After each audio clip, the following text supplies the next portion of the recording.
पुस्तकाचं नाव सोन्याच्या दुराचे ठसके. लेखिका डॉक्टर उज्ज्वला दळवी. अभिवाचक वसुंधरा पर्वते. प्रकरणाचं नाव धर्मकारण. आमचं पॅराडाईज सुपर मार्केट हॉस्पिटलच्या समोरच एक बारकासा रस्ता ओलांडल्यानंतर होतं. त्याचा सौदी मालक हा माझा पेशंट होता. काम संपवून घरी येता येता मला आठवण झाली की अरे च्या, दूध आणि खूप संपलेत. आज संध्याकाळी भेंडीची भाजी केली तर मुलांना खूप बरोबर आवडेल. जाता जाता घेऊन जावं. डोकं झाकणारा हेजाब होताच, शिवाय मनगटापर्यंत पांढरा डगला, घोट्यापर्यंत जाणारी सलवार आणि घोट्याच्या वर येणारे बूट मोजे असा माझा पेहराव सर्व झाकी होता. बऱ्याच वेळा मी या पोशाखामध्ये नंदनवनातल्या खरेदीला जात असे. आज दुकानात शिरल्या शिरल्या खरखरीत चिरक्या आवाजात शब्द आले. वाईन झाऊचेक, तुझा नवरा कुठे आहे? लेशमा लपसती अबा, का नाही घातलास तू अबाया? मालकाच्या शेजारी एक मुतव्वा उभा होता. खर तर त्याची बायको कालच आमच्या वॉर्डातून बरी होऊन गेली होती. त्यावेळी तो एकदम मश्कुरा या दक्तुरा, धन्यवाद ग डॉक्टरनी, असं म्हणत गेला होता. पण वाघ सिंहासारखे या नरसिंहाचे नूर सुद्धा क्षणोक्षणी पालटतात. बरोबर मुहर्रिम मुहर्रिम म्हणजे बाप, भाऊ, नवरा किंवा मुलगा नसलेली एकटी बाई, ती सुद्धा काळ्याऐवजी पांढऱ्यानी झाकलेली, हे बघून तो आज उखडला होता. त्याचा दंडुका जवळच्या कपबशांच्या शेल्फवर दणादण आपटत होता. दर दणक्यामागे दुकान मालक हादरत होता. अतिप्रसंग टाळायला मी त्याच पावली मागे वळले. माझ्या त्या दिवशीच्या गरजेपुरतं हॉस्पिटलच्या आवारातलं महागडं पाश्चात्य दुकानच मला परवडलं. सौद घराण्याचा वहाबी धर्मपंथाशी गेल्या 250 वर्षापासूनचा जुनाच घरोबा होता. शतकानुशतक मुक्त वावरणाऱ्या अनेक भिन्न जमातींना एकत्र आणून त्यांचं एक राष्ट्र घडवायला राजे अब्दुल अजीज यांनी या मैत्रीचा वापर करून घेतला. त्यांनी साम दाम दंडभेद असं सारं काही योजून बेदू जमातीवर या धर्माचा पगडा बसवला. बेदूंचा मूळ स्वभाव बंड करून उफाळला तर त्यांच्यावरची धर्माची पकड अधिक घट्ट केली जाईल. तेल सापडल्यानंतर तर हे धोरण अधिकच फायद्याचं ठरलं. पाश्चात्यांशी उद्योगधंद्याची पैशाची उलाढाल करायची, पण त्यांची स्वतंत्र विचारसरणी आणि मोकळं ढाकळं वागणं हे हेतुपुरस्सर दूर ठेवायचं म्हणजे तारेवरची कसरत होती. पण धर्मानी यातून सोयीची वाट काढून दिली. जे नको आहे तेच तेवढं धर्मबाह्य म्हटलं की काम झालं. नियमबाह्य वर्तनावर नजर ठेवायला पोलीस असतातच. धर्मबाह्य चालचलणुकीवर अंकुश ठेवायला मग धर्माचे पोलीस तयार झाले. सुरुवातीला इख्वान म्हणजे भाऊ किंवा कॉम्रेड नावाचे शस्त्रसज्ज शिपाईच खडे केले गेले. यांच्याच मदतीने मक्का मदिनेचा पवित्र प्रदेश आणि बहुतांशी शिया वस्तू असलेला पूर्व प्रदेश काबीज केला गेला. त्यांच्यातल्या अधिकाऱ्यांचा राजघराण्याशी रोटीबेटी संबंध प्रस्थापित झाला. त्यांना दरबारात मानाचं स्थान दिलं गेलं. पण हे सैनिक इतके कट्टर झाले की त्यांच्या करड्या नजरेला राजांनी केलेल्या सुधारणा सुद्धा खुपायला लागल्या. टेलिफोन, रेडिओ सगळंच त्यांच्या मते धर्मबाह्य होतं. 28 साली तर त्यांनी सशस्त्र उठावच केला. शेवटी ब्रिटिशांच्या मदतीने त्यांना नमवणं भाग पडलं. मुतव्वे म्हणजे स्वयंसेवक. त्यांच्यापाशी एकच शस्त्र असे आणि ते म्हणजे त्यांचा दंडुका. नेहमीपेक्षा अधिक आखूड, घोट्याच्या बराच वर असलेला त्यांचा तोब, लांब आणि अस्ताव्यस्त दाढी असा त्यांचा पेहराव बाकीच्या सौदींपेक्षा थोडा वेगळा होता. असे हे छडी, मिडी आणि दाढीवाले मुतव्वे सरावाने पाहता क्षणीच ओळखता येत असत. हे तसे इख्वानांपेक्षा थोडे सौम्य. हे स्वयंसेवक पोलीस देखील वहाबी पंथाबरोबरच अस्तित्वात आले होते. पण इख्वानांचा जोर उसरल्यानंतर या मुतव्यांची जबाबदारी आणि अधिकार वाढले. तेलाच्या पैशांनी बेदूंचा पाय घसरू नये म्हणून ते डोळ्यामध्ये तेल घालून दक्ष राहत असत. त्यात असल्या अडनिड्या काळात उम्मखद्राच्या हॉस्पिटलमध्ये गोऱ्या नर्सेस आल्या. त्यांच्यामधली गेर्ड नावाची एक नर्स होती आणि ती हट्टाने डोकं झाकत नसे. ती आडदांड होती. आडमुठ्या पुरुष पेशंटांची मुटकुळी ती लीलया उचलू शकायची. झिपऱ्या पिंजारलेल्या नर्स गेल्डचं दर्शन झालं की मुतवे खवळून उठायचे. गोऱ्या कातडीची दांडगी गेर्ड जरा सुट्टी मिळाली की मैत्रिणीकडे आरामकोला जात असे. आरामको हे सौदीच्या कर्मठ वाळवंटात पाय रोवून बसलेलं पूर्ण अमेरिकन गाव आहे. तिथे दडी मारली की गेर्ड खद्रा गावातल्या मुतव्यांच्या छडीच्या तावडीत सापडतच नसे. त्यांचा चडफडाट होत असे आणि त्यामुळे त्या धर्मरक्षकांचं वड्याचं तेल तापे आणि तो ताप आम्हा सावळ्या वांग्यांना भाजून काढायला लागला. अशोक नावाचा एक माणूस गावामध्ये नवीनच आला होता. उम्मा खद्राच्या दर्शनाने आमच्यासारखा त्यालाही धक्का बसला होता. घरच्या लोकांना या गावाची वानगी दाखवावी म्हणून त्यांनी गावात भटकत फोटो काढले. बिन रस्त्यांच्या चाकोरीचे, वाळवंटाचे, तंबूचे फोटो त्यांनी काढले. मग दूरवर धाब्याच्या घरांचा एक पुंजका त्याच्या नजरेत भरला. त्यांच्या वाकडेपणाची सगळी गंमत जवळून काढलेल्या फोटोमध्ये घेणं काही जमेना, तर त्यांनी त्या घरांचा 30 फुटावरून मस्त फोटो घेतला आणि मग कुणीतरी त्याची पाठ चौपटली. वळून बघतो तो छडी मिडी आणि दाढी. त्याला त्या त्रिकुटाची महती काही कळलेली नव्हती. सलाम आलेकुम, त्यांनी प्रेमाने हात पुढे केला. आतोन इकामा, दे मला इकामा, मुतव्वा रागाने म्हणाला. अशोक गोंधळला. त्याला इकामा एवढा एकच शब्द कळत होता आणि तो तर अत्यंत महत्वाचा, म्हणून त्यांनी जपून घरीच ठेवला होता. त्यांनी आपलं इंग्रजी चालवून बघितलं. इतक्यात त्याला एक पाश्चात्य वेशातला सुदानी माणूस दिसला. त्याने हात वर करून त्याला मदतीला बोलवून घेतलं. हा हिंदी माणूस आमच्या बायकांचे फोटो घेत फिरत होता, मुतव्याने आरोप केला. अहो, मला आज सकाळपासून एकही बाई दिसलेली नाहीये. त्या 30 फुटावरच्या घरातल्या बायका माझ्या फोटोत कशा येणार? बराच वाद झाला. पण वादामुळे तत्वबोध वगैरे काही न होता धर्मक्रोध फक्त झाला. दुसऱ्या दिवशी अशोकच्या मित्रांनी तुरुंग शोध घेतला तेव्हा कुठे त्याच्याकडून ही सगळी हकीकत कळली. पनवेलच्या इब्राहिम आणि दाऊद दळवी बंधूंचं इलेक्ट्रॉनिक्सचं दुकान खद्राच्या भर बाजारात होतं.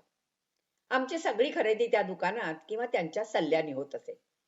सुरुवातीच्या काळामध्ये गाडी घेतल्यानंतर आम्ही एक छोटासा रेडिओ घ्यायचं ठरवलं. किमान खर्ची, कमाल गुणी यंत्र निवडेपर्यंत वेळ मोडला. सलाची बांग झाली. आता पटकन पैसे देऊन घरी जायचा आमचा विचार दाऊदभाईने ताडला. अहो डॉक्टर साहेब, तुम्ही रेडिओ घेऊन जा घरी, पैसे पुढच्या वेळेला द्या. आम्ही गोंधळलो. अहो, ही मॉडेल्स आहेत ना, ती लवकर संपतात. आपल्या आडगावामध्ये नवा स्टॉक येईल न येईल काही खात्री नाहीये. आता तुमच्या मनात हे भरलंय तेव्हा आत्ता पैसे द्यायचा हट्ट करून बसलात आणि ते सलाच्या वेळी घेताना मला मुतव्याने पाहिलं तर मला तुरुंगात जावं लागेल. नाहीतर आजच पैसे द्यायला तुम्हाला सला संपेतो म्हणजे पाऊण तास थांबावं लागेल. यांना दंडाला धरून दुकानाबाहेर ढकलतच दाऊद मिया म्हणाले. आमच्या डोक्यांच्या खोक्यातली अक्कल जागे होण्यापूर्वी रेडिओचं खोकं यांच्या हातात सोपवून ते प्रार्थनेला निघून सुद्धा गेले. मुतव्यांच्या शिस्तीतून अशी व्यावसायिकांनाही सुटका नसते. काही कॉन्फरन्सेसच्या सभागृहामध्ये व्यासपीठाला काटकोन करून एक लांबलचक पडदा असतो. त्यामुळे पुरुषांची बसण्याची जागा आणि बायकांच्या बैठकीचा कक्ष अशी सक्त विभागणी केलेली असते. दोन्ही बाजूच्या माणसांना व्यासपीठ आणि त्या मागच्या पडद्यावरचा मजकूर स्पष्ट दिसतो. अशा त्या समस्त व्यवस्थेची मुतव्यांकडून वरचे वर पाहणी होते. खद्राच्या आमच्या हॉस्पिटलच्या सकाळच्या सभेत स्त्री डॉक्टर आणि पुरुष डॉक्टर एकाच सभागृहात बसले तर मुतव्यांनी आक्षेप घेतला. पण आमचा डिरेक्टर हा मदिनेच्या धर्मगुरूचा मुलगा होता. तो धर्मशास्त्र कोळून प्यायलेला होता, तेव्हा त्याच्याशी वाद घालणं त्या मुतव्यांना काही जमलं नाही. सामान्य माणसावर मुतव्यांची दंडेलीच चालते. जुबैलच्या पेट्रोल केमिकल कंपन्यांनी तिथल्या रम्य समुद्र किनाऱ्यावर ऐस पैस आणि आरामशीर कॅम्प्स बांधलेत. कॅम्पच्या भोवती तटबंदी असते. बाहेरच्या दरवाजावर पहारेकरी असतो. आतमध्ये 2 किंवा 3 प्रशस्त एअर कंडिशन तंबू असतात. त्यात गालिचे, लोड, तक्के अशी बसायची व्यवस्था असते. एका कोजागिरी पौर्णिमेला 40-50 मराठी मंडळी अशाच एका कॅम्पमध्ये जमली होती. दूध पुरी आणि बटाटे वडा असा फर्मास बेत होता. बंदिस्त तंबूत न बसता बाहेरच्या चांदण्यात बसून गप्पा चालल्या होत्या. कॅम्पचे दरवाजे बंद असल्यामुळे कुणीही अबायाही घातलेला नव्हता. आणि एकाएकी तिथल्या पहारेकऱ्यांना न जुमानता मुतव्यांची झुंड आवारामध्ये घुसली. बायकांनी भराभरा ओढण्या पदराने डोकी झाकून घेतली. पण बायका पुरुष एकत्रच बसले होते ना. हराम हराम करीत छड्यांची बेधुंद आपटधोपट सुरू झाली. काठ्या मारून गुरं वळावी तशी त्यांनी दंडुके उगारून बायकांना एका तंबूत हाकललं आणि पुरुषांना दुसऱ्या तंबूमध्ये कोंडलं. वर्गवारी झाल्यावर ते राखणदार काही निघून गेले नाहीत. त्यांनी पहारेकऱ्यांकडून जबरदस्तीने चांदण्यामध्ये गालीचे अंथरून घेतले. हुक्के ओढत चहा पीत ते तिथेच गप्पा मारीत बसले. आता या पळापळीच्या गोंधळात नेमकं काय झालं कुणालाही कळलं नाही. दुधाचा टोप एका तंबूत पोचला, बटाटे वडे दुसऱ्या तंबूत गेले. आधीच रसभंग झाला होता आणि त्यातून गोड तिखट रसांची फारकत झाली. पुऱ्या तंबूच्या पहारेकऱ्याच्या ताटात गेल्या की धर्माच्या राखणदारांच्या पोटात. ते तो सगळ्या गुपितांचा साक्षीदार चंद्रच जाणे. बाया आणि अबाया म्हणजे बुरखे यांचीही ताटातूट झाली होती. सगळे बुरखे पुरुषांच्या बाजूला राहून गेले होते आणि कुठल्याही संयमी पुरुषांनी आपल्या बायकोच्या बुरख्याकडे सुद्धा कधी नजर वर करून पाहिलं नव्हतं. मग आता अशा संकटात त्याची ओळख कशी पटणार? शेवटी 9 वर्षाचा संकेत देशमुख आणि 8 वर्षाचा मयूर कुलकर्णी इकडून तिकडे दूत म्हणून हेलपाटे घालायला लागले. शेवटी त्या दोघांनी सगळ्या अबायांचा द्रोणागिरी उचलून बायांच्या तंबूमध्ये पोचवला आणि मग सगळी झाक पाक सुरळीत पार पडली. चांदण्या रात्रीचा आस्वाद घ्यायला लक्ष्मीच्या को जागरतीला मी म्हणायला पहाटे 2 वाजेपर्यंतच तंबूचं भाडं भरलेलं होतं. पण रात्रीचे 10 वाजायच्या आतच मंडळी आपल्या घरी जाऊन जुनी पुराणी झाली होती. खद्रामध्ये काय किंवा जुबैलमध्ये काय, दिवाळीचं स्वागत खूप जोरात होई. रांगोळ्या, पणत्या, नवे दागिने, उठणं, ओवाळणी सगळं काही उत्साहामध्ये होत असे. सुरुवातीची काही वर्ष फक्त घरोघरी लहान मोठ्या जेवणावळी होत असत. पण मग जुबैलमध्ये सार्वजनिक दिवाळीची टूम निघाली. मुतव्यांची भीती होतीच. काही दिवस दम्माम खोबरच्या युरोपियन वस्त्यांमध्ये गोऱ्या कातडीच्या ढालीआड कार्यक्रम केले. मग जुबैलमध्येच गरज पडली तर मोठे 2 तंबू घेऊन 4 भिंतीच्या आत दणक्यात समारंभ व्हायला लागले. नंतर काही वर्ष दिवाळी आणि रमादान एकाच मुहूर्तावर अवतरले. रमादानसाठी चिनी फटाके बाजारात आले. हे विकणाऱ्या बायका पूर्ण बुरखा आणि काळे हातपाय मोजे घालून जमिनीवर फत्कल मांडी घालून बसत. त्यांच्यासमोर उकिडवं बसून सौदा पटवावा लागे. आम्हाला आवाज करणारे फटाके नकोयत. माफी साऊथ, आवाज नाही, नो नॉईज. अनपेक्षितपणे द्वैभाषिक उत्तर आलं. फटाक्याच्या खोक्यावरचं सगळं वाङ्मय चिनी लिपीत होतं. मोह अनावर झाला आणि घेतले फटाके विकत. 1-2 वर्ष बाहेर सुद्धा रमादामची धामधूम असे. फटाक्यांनीही मोन्या मुकाट्यांनी रंग आणि प्रकाश उधळला. आमचं गुपित झाकल्या आवारामध्ये सुरक्षित राहिलं. 3ऱ्या वर्षी रमादानमध्ये फटाके घेतले. दिवाळी रमत गमत थोडी उशिराच आली. रात्री गुपचूप सामसूम झाल्यावर नो नॉईज फटाके लावायला लागलो आणि एकाएकी धाड धुडुम ॲटम बॉम्ब दणाणला. जवळजवळ प्रतिक्षिप्त क्रियेनी सगळेजण भराभर घरात शिरलो. सगळे दिवे मालवले आणि चिडी चूप बसलो. मुतव्याची लाठी कुंपणा कुंपणावर वाजत गेली. सगळ्यात अंधार घर ते दीपोत्सवाचं. हे नशिबाने त्याच्या काही ध्यानात आलं नाही. काही वर्षापूर्वी मुतव्यांनी एक फतवा काढला. फतवा म्हणजे जाहीरनामा. कुणीही रस्त्यावर किंवा सार्वजनिक ठिकाणी कोन मधलं आईस्क्रीम खायचं नाही. कोन मधलं आईस्क्रीम खाते वेळी खाणाऱ्याच्या चेहऱ्यावर जी तृप्ती, जो आनंद ओसंडतो तो पाहून इतरे जनांच्या मनात शृंगारिक सुखाचे विचार येतात, असं त्यांचं म्हणणं. पण 1990च्या नंतर मात्र या मुतव्यांचे अधिकार कमी झाले. 2001 पासून तर त्यांचे प्रमुख निवडताना सहिष्णुतेचा आग्रह धरला जातो. राजे अब्दुल्ला आल्यापासून त्यांचा जाच जाणवेनासा झालाय. सौदीत येण्यापूर्वी रमझान बद्दल काही माहिती नव्हती. इथे आल्यावर आमचा पहिला रमादान सक्तीच्या सुट्टीचा होता, पण खरी रमादानची चुणूक मला दुसऱ्या वर्षीच मिळाली. दुपारी उपाशी पोटी आणि सेहरी म्हणजे सूर्योदयापूर्वीची न्याहारी आणि इफ्तारी म्हणजे सूर्यास्ताचा नाश्ता यांच्या नंतर भरल्या पोटी डुलकी हवीच. म्हणून पेशंट हॉस्पिटलच्या ओपीडीला फक्त सकाळी 9 ते 12 आणि रात्री 9 ते 12 एवढ्याच वेळात येत असत. रोजे पाळणाऱ्या डॉक्टरांसाठी ही ड्युटी होती, पण आम्हाला ही ड्युटी तर होतीच, पण इतर वेळी सुद्धा वॉर्डातलं काम आमच्यासारख्यांनीच सांभाळून घ्यायचं असायचं. कधी सकाळीच कामाला येऊन संध्याकाळपर्यंत हॉस्पिटलमध्ये राहावं लागलं तर त्रास होईल. या वेळात अक्षरशः हातातोंडाची गाठ पडू द्यायला 4 चौघामध्ये सक्त मनाई होती. एकदा काय झालं, दक्तोरा, यू मस्ट सी दक्तोरा. सॅली नावाच्या एका वयस्कर फिलिपिन्स नर्सला दुपारी 4 वाजता माझी कणव आली. इथे कुठे खाणार ग बाई मी, रमादान विसरलीस की काय? यू कम विथ मी दक्तोरा. ती मला बकोटीला धरून नर्सेस टॉयलेट मध्ये घेऊन गेली. तिथल्या एका संडासाच्या दारावर आउट ऑफ ऑर्डर अशी पाटी झळकत होती. दाराला कुलूप होतं. सॅलीने कुलूप काढलं. आत कमोडच्या खुर्चीवर एक फळकूट आडवं टाकलं. त्यावर विजेची किटली ठेवली.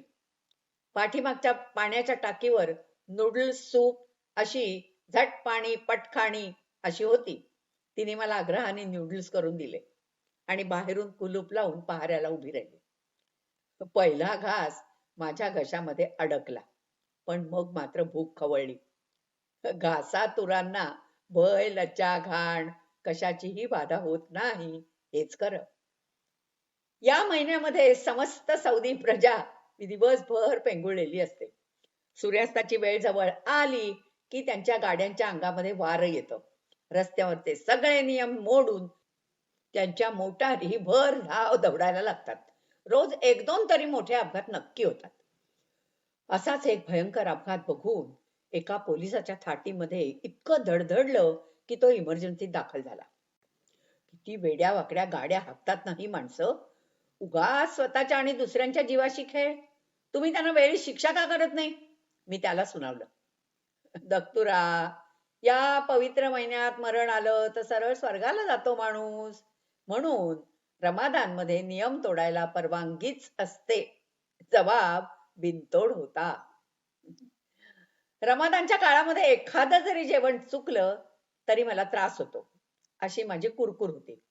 अशा किरकिऱ्या वेळीच एक कॉल आला. थकवा वाटतो म्हणून लतीफा आली. लतीफा आमची नेहमीची मधुमेहाची पेशंट, 40शीची, 7 मुलांची आई, 7ही मुलगे. आता 8व्यांदा गरोदर होती आणि डोहाळे कडक होते आणि रमादान चालू होता. काय होतंय ग? फार दमायला झालंय मला दक्तुरा. उपास करतेस का वेड्यासारखा? नाही, पण डोहाळे कडक आहेत, पोटात काही टिकत नाही. विश्रांती घेतेस का? जमेल तशी घेते. मला सांग बघू, सकाळपासून काय काय करतेस? मोठे 3 मुलगे, नवरा, पाहुणे रावळे, पुरुष नोकर अशा सगळ्यांसाठी सेहरी बनवायला पहाटे 2:30-3ला उठायला लागतं. खाऊन प्रार्थना करून ही मंडळी झोपायला जातात. मागचं आवरून होईपर्यंत उपास न करणाऱ्या धाकट्या मुलांची उठायची वेळ होते. मग लहान ज्ञाना भरवायला आईच हवी असते. त्यांचं समाधान झालं न झालं तो डुलकी पुरी होऊन नवऱ्याला जाग येते. मग तो उपासाने दमलेला असतो. मग त्याची पाठ चेपून दे, कधी पाय चुरून दे, अशा त्याच्या मागण्या असतात. मग हळूहळू मोठी मुलं जागी होतात. त्यांचेही हट्ट सुरू होतात आणि साधारण माध्यान्नीच्या सुमाराला धाकट्यांचं जेवण झाल्यावर सगळे पुन्हा पेंगुळतात. ही वेळ जरा असते शांत, पण तोवर इफ्तारीचे वेध लागतात. रमादान म्हणून घरातल्या प्रत्येकाने वेगवेगळ्या पक्वान्नाची फरमाईश केलेली असते. मांसाचे, गोडाधोडाचे 10-12 जिन्नस सूर्यास्ताच्या आत तयार ठेवायचे, तर विश्रांतीला वेळ कुठला आलाय? कंबर कसून कामाला लागावंच लागतं. प्रत्येक पदार्थाच्या वासाने मला उमासे येतात. काही खाता तर येतच नाही. उपाशी पोटी इन्सुलिन कसं घेऊ? पोटातल्या बाळासाठी काळजी वाटते हो. यावेळी मला मुलगी हवी आहे दत्तुरा, माझा तकवा समजून घेणारी. मग इफ्तारी झाल्यावर थोडा आराम मिळत असेल ना? दत्तुरा, इफ्तारी हे दिवसाचं शेवटचं खाणं नसतं. रात्री मेजवानीला नवऱ्याने 15-20 मित्र बोलावलेले असतात. त्यांना इफ्तारीचं उरलेलं जेवण खाऊ घातलं तर पाप लागतं.